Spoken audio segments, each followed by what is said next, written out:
Officer presence. The lowest level of force is no force at all. A uniformed officer in a marked vehicle, standing at a scene, wearing a badge, exerts passive authority. Most compliance in daily law enforcement happens at this level. The presence alone shapes behavior without a word spoken or a hand raised. Departments train officers to maximize this effect through positioning, visibility, and demeanor, because anything above it carries legal and physical consequences. Verbal direction. When presence is insufficient, the officer gives commands. Voice becomes a tool. Tone, volume, and clarity signal authority and intent. Verbal direction is the first active intervention in the use of force continuum, and legally, it is the first point where a subject's failure to comply begins to justify escalation. Most encounters resolve here. Soft empty hand control, physical contact without striking, guiding, escorting, wrist locks, pressure point techniques, and compliance holds. The objective is to move or restrain a person using controlled physical mechanics rather than force. Designed to gain compliance with minimal injury risk to either party, this level applies when a subject is passively resistant, not complying but not actively fighting. Hard, empty hand control.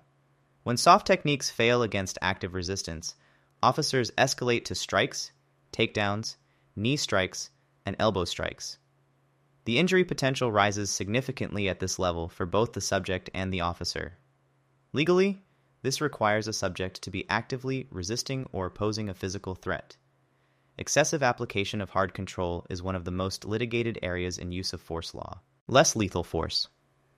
A category of weapons designed to incapacitate without killing, though none are guaranteed non-lethal. OC spray disrupts breathing and vision. Tasers override the neuromuscular system. Batons. Rubber projectiles and beanbag rounds apply blunt trauma at distance. Flashbang grenades disorient. Each carries documented death risk under specific conditions. Positional asphyxia following a taser deployment. Blunt trauma from a beanbag round at close range. The category is defined by intent, not outcome. Lethal force. The highest level, authorized only when an officer or another person faces imminent threat of death or serious bodily injury. In practice, this almost always means a firearm. The legal standard governing lethal force in the United States was established in Graham v. Connor in 1989. The force must be objectively reasonable from the perspective of a reasonable officer on the scene, not judged in hindsight.